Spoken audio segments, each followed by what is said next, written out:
നമ്മൾ വളരെ പെട്ടെന്ന് തൃശ്ശൂരിലേക്കൊന്ന് പോവുകയാണ്. അവിടെ സൂരജ് സജിയുണ്ട്. സൂരജ് സജിക്കൊപ്പം ഇപ്പോൾ തിരുവഞ്ചൂർ രാധാകൃഷ്ണനുണ്ട്. ഇന്നെത്തിയ സോളാർ വിഷയവുമായി ബന്ധപ്പെട്ട വാർത്തയിൽ അദ്ദേഹത്തിന്റെ പ്രതികരണം നമുക്കറിയാം. ആഴ്ചകളിലായിട്ട് ആ ലേഖനം പബ്ലിഷ് ചെയ്യുകയും ചെയ്തു. ആ ലേഖനം വന്നതിന് ശേഷമാണ്, അതിൻ്റെ അവസാനത്തെ ലക്കം വന്നതിന് ശേഷമാണ് ഈ കാര്യങ്ങളെക്കുറിച്ചുള്ള സംസാരം തന്നെ സമൂഹത്തിൽ വന്നത്. പക്ഷേ ഇതെല്ലാം ചരിത്രത്തിൻ്റെ ഭാഗമാണ്. എല്ലാം കൃത്യതയോടുകൂടി എല്ലാവർക്കും അറിയാവുന്നതാണ്.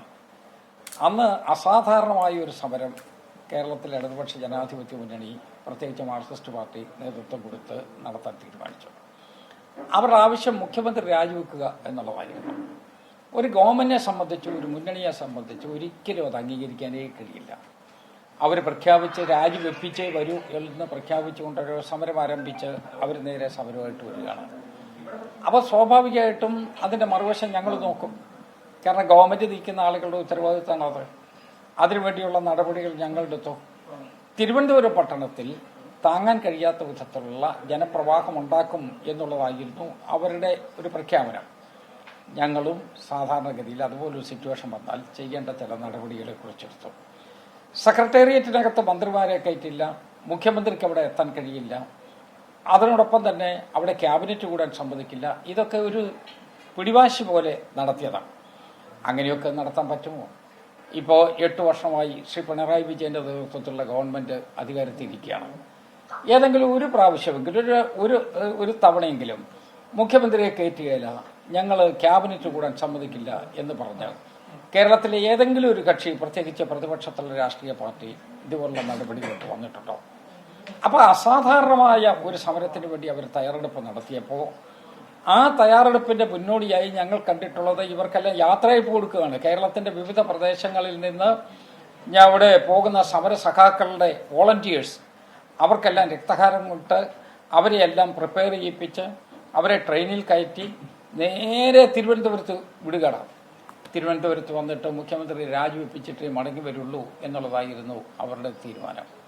ഞങ്ങൾ അതിനോട് യോജിച്ചില്ല. ഞങ്ങൾക്കെന്നല്ല, കേരളത്തിൽ ഭരിക്കുന്ന ഒരു രാഷ്ട്രീയ കക്ഷിക്കും അതിനോട് യോജിക്കാൻ കഴിയില്ല. അല്ലെങ്കിൽ അതുപോലെ ഉൾക്കൊള്ളാൻ കഴിയുന്ന എന്തെങ്കിലും ഡിമാൻഡായിരിക്കണം. മുഖ്യമന്ത്രി രാജിവെക്കണം എന്ന് പറഞ്ഞ് അങ്ങനെ ഒരു സമരം വന്നാൽ ആ സമരത്തോട് ആർക്കെങ്കിലും പോസിറ്റീവായി പ്രതികരിക്കാൻ കഴിയുമോ?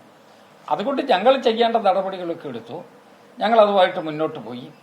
ഇതിനകത്ത് വന്നിരിക്കുന്ന ഒരു പ്രശ്നം എന്നോട് സംസാരിച്ചോ ഇല്ലയോ എന്നുള്ളതാണ്.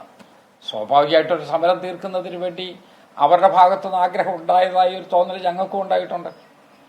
ഞങ്ങളും അതിനകത്ത് പോസിറ്റീവായിട്ടുള്ള സിഗ്നൽ കൊടുത്തിട്ടുണ്ട്. അതെല്ലാം നല്ല ഭംഗിയായി തീർത്തു എന്നുള്ളതാണ്. റിസൾട്ടാണ് ഇതിനകത്ത് ഏറ്റവും പ്രധാനപ്പെട്ട കാര്യം. ആ റിസൾട്ടിൽ ഞങ്ങൾ പറഞ്ഞ രൂപത്തിൽ തന്നെ കാര്യങ്ങൾ പോയി എന്നുള്ളതാണ് ഞങ്ങളുടെ സാറ്റിസ്ഫാക്ഷൻ. LDFന്റെ താല്പര്യപ്രകാരമായിരുന്നോ ഇതിനകത്ത് ചർച്ച? ഇപ്പൊ സ്വാഭാവികമായിട്ടാണ് അതിശക്തമായ ചർച്ച നമുക്ക് എല്ലാവർക്കും അറിയാം. മറ്റേ സെക്രട്ടറിയേറ്റ് ചുറ്റും വളയ, അത് കെടുപ്പും എല്ലാം അവിടെയായിരുന്നു, ഭക്ഷണത്തിലൊക്കെ അവിടെയായിരുന്നു. ഇത് അവസാനിപ്പിക്കണമെന്ന് LDFന്റെ CPMന്റെ നേതാക്കൾക്ക് പ്രത്യേക താല്പര്യം ഉണ്ടായിരുന്നു എന്നതാണല്ലോ ഇപ്പൊ അങ്ങ് പറയുന്നതിന്റെ അടിസ്ഥാനം ആണോ? അല്ല, സമരം അവസാനിച്ചതിന് ശേഷം ഞങ്ങൾക്ക് ഇത് താല്പര്യമില്ലായിരുന്നു എന്ന് ഏതെങ്കിലും LDF നേതാവ് പറഞ്ഞിട്ടുണ്ടോ? അല്ലെങ്കിൽ സമരം അവസാനിപ്പിച്ച രീതിയെക്കുറിച്ച് അവരാരെങ്കിലും തള്ളി പറഞ്ഞിട്ടുണ്ടോ? സമരത്തിൽ പറഞ്ഞിരുന്ന കാര്യങ്ങളെക്കുറിച്ച് അവർ നെഗറ്റീവായിട്ട് എന്തെങ്കിലും അതെങ്ങനെയൊന്നും ഉണ്ടായിട്ടില്ല എന്ന് പറഞ്ഞിട്ടുണ്ടോ? അപ്പം ഞങ്ങൾ എന്താ അനുമാനിക്കേണ്ടത്? അവരുടെ എല്ലാം കൂടിയുള്ള കൺസൾട്ടേഷന്റെ അടിസ്ഥാനത്തിലായിരിക്കാം അങ്ങനെയൊരു ഫീലർ വന്ന് എന്ന് തന്നെയല്ലേ. ചർച്ച നടത്തിയിട്ടുണ്ട്, അത്തരത്തിലൊരു ചർച്ച നടത്തിയതിന്റെ അടിസ്ഥാനത്തിലാണ് എൻ്റെ അടുത്ത് യഥാർത്ഥത്തിൽ അന്ന് നമ്മളുടെ ശ്രീ ചെറിയാൻ ഫിലിപ്പ് കൈരളിയുടെ ലേഖകനായി, അവര് കൈരളിയിലെ ഉദ്യോഗസ്ഥനാണ്. ചെറിയാൻ ഫിലിപ്പിന്റെ മൊബൈലിൽ നിന്നാണ് എന്നെ ബ്രിട്ടാസ് വിളിക്കുന്നത്, ഞങ്ങൾ സംസാരിക്കുന്നത്. പിന്നെ ബാക്കിയുള്ള കാര്യങ്ങളെ പരസ്പരമുള്ള വർത്തമാനമൊക്കെ നമ്മളൊരു മാന്യതയുള്ള രാഷ്ട്രീയക്കാർക്ക് പറ്റുന്നില്ല. അതുകൊണ്ട് ഞാനത് ഓപ്പൺ ചെയ്യുന്നതേയില്ല. ഏതായാലും ആത്യന്തികമായ ഒരു കാര്യം വിചാരിച്ചോളൂ, മുഖ്യമന്ത്രി രാജിവെക്കണം എന്ന് അവർ ആവശ്യപ്പെട്ടു. രാജി എന്ന് പറയുന്നത് പറ്റില്ല എന്ന് ഞങ്ങൾ പറഞ്ഞു. ജുഡീഷ്യൽ അന്വേഷണം നടത്തുന്നതിന് ഞങ്ങൾക്ക് സമ്മതമായിരുന്നു. ആ ജുഡീഷ്യൽ അന്വേഷണത്തിന് ഉത്തരവിട്ടു. ഒറ്റ പ്രശ്നം മാത്രമേ ഉണ്ടായിരുന്നുള്ളൂ, അത് സിറ്റിംഗ് ജഡ്ജി വേണം എന്നുള്ളത് അവർ പറഞ്ഞു.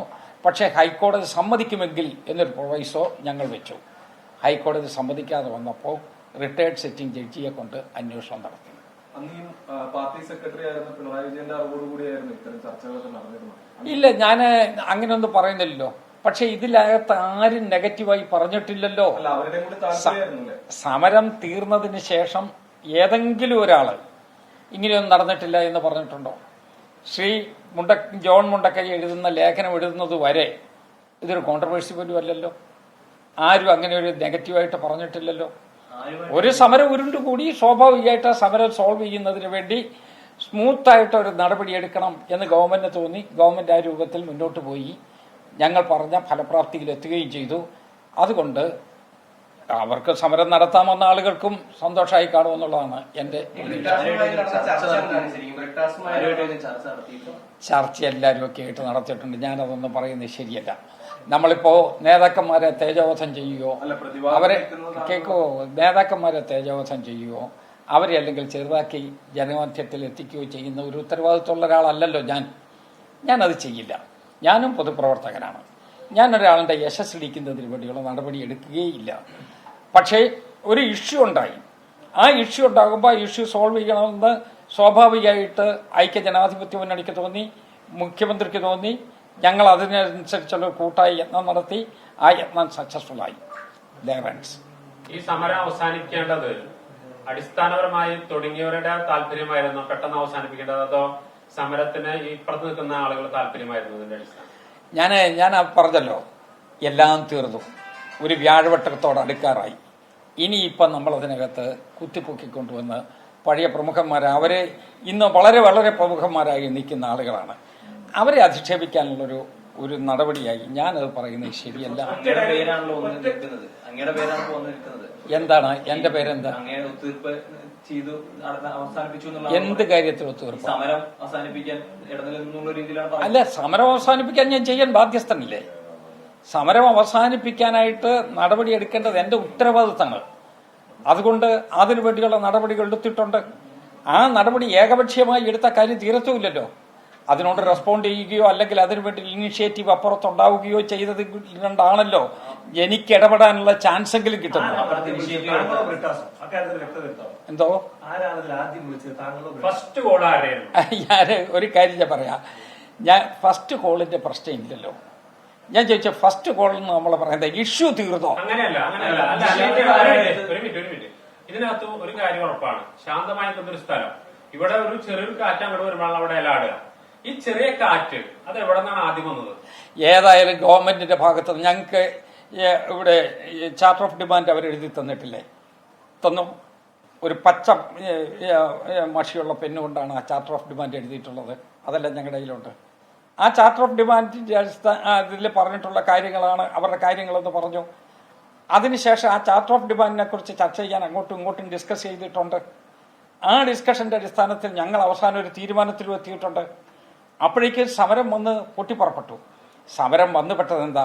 യഥാർത്ഥത്തിൽ തിരുവനന്തപുരം പട്ടണത്തിൽ തിങ്ങി ഞെരുങ്ങി ജീവിക്കുന്ന ജനങ്ങളുടെ മധ്യത്തിലോട്ടാണ് അഡീഷണലായിട്ടൊരു പുതിയ ഫോഴ്സ് കൂടി ഒരു 10,000-15,000 20,000 ആളുകളും കൂടെ വരുന്നത്. അങ്ങനെ വന്നാൽ അവിടുത്തെ ജനജീവിതം എന്താകും? ഒരു ദിവസം ആ സമരത്തിന് നിൽക്കാൻ പറ്റുമോ?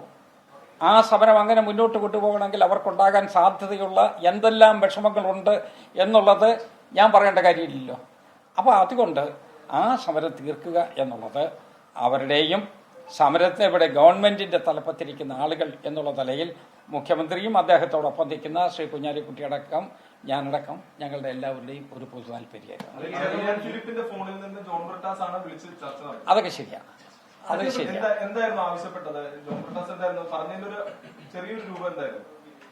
അല്ല, അത് ഇപ്പൊ നമ്മൾ അങ്ങോട്ട് ഞാൻ പറഞ്ഞല്ലേ ഒരു വ്യാഴവട്ടാകാൻ പോകുന്നു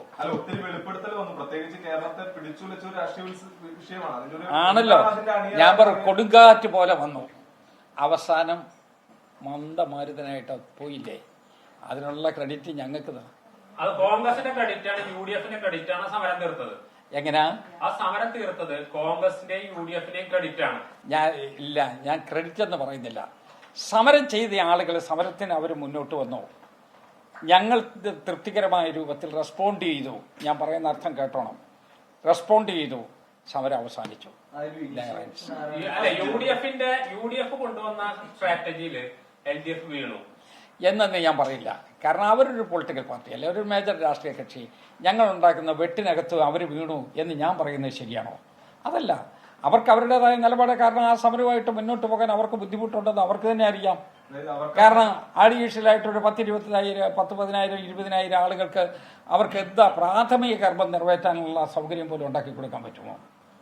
അപ്പോൾ നീണ്ടു നിൽക്കുന്ന ഒരു സമരത്തെക്കുറിച്ച് ആയിരിക്കില്ല അവർ തുടക്കം തന്നെ പ്ലാൻ ചെയ്തത് എന്നാണ് ഞാൻ അനുമാനിക്കുന്നത്. സോളാർ സമരത്തിലെ പുതിയ വെളിപ്പെടുത്തലിൽ പ്രതികരിക്കുകയായിരുന്നു തിരുവഞ്ചൂർ രാധാകൃഷ്ണൻ. കൊടുങ്കാറ്റു പോലെ വന്ന സമരം അവസാനിപ്പിക്കുകയാണ് ഈ ചർച്ചയുടെ ലക്ഷ്യമുണ്ടായത്. അത് ആ രീതിയിൽ തന്നെ മന്ദമാരുതനായി അത് പോകുന്ന രീതിയിലേക്ക് നല്ല റിസൾട്ട് തന്നെയാണ് അതിലുണ്ടാവുകയും ചെയ്തതെന്നാണ് ഇപ്പോൾ തിരുവഞ്ചൂർ രാധാകൃഷ്ണന്റെ പ്രതികരണം എത്തിയത്.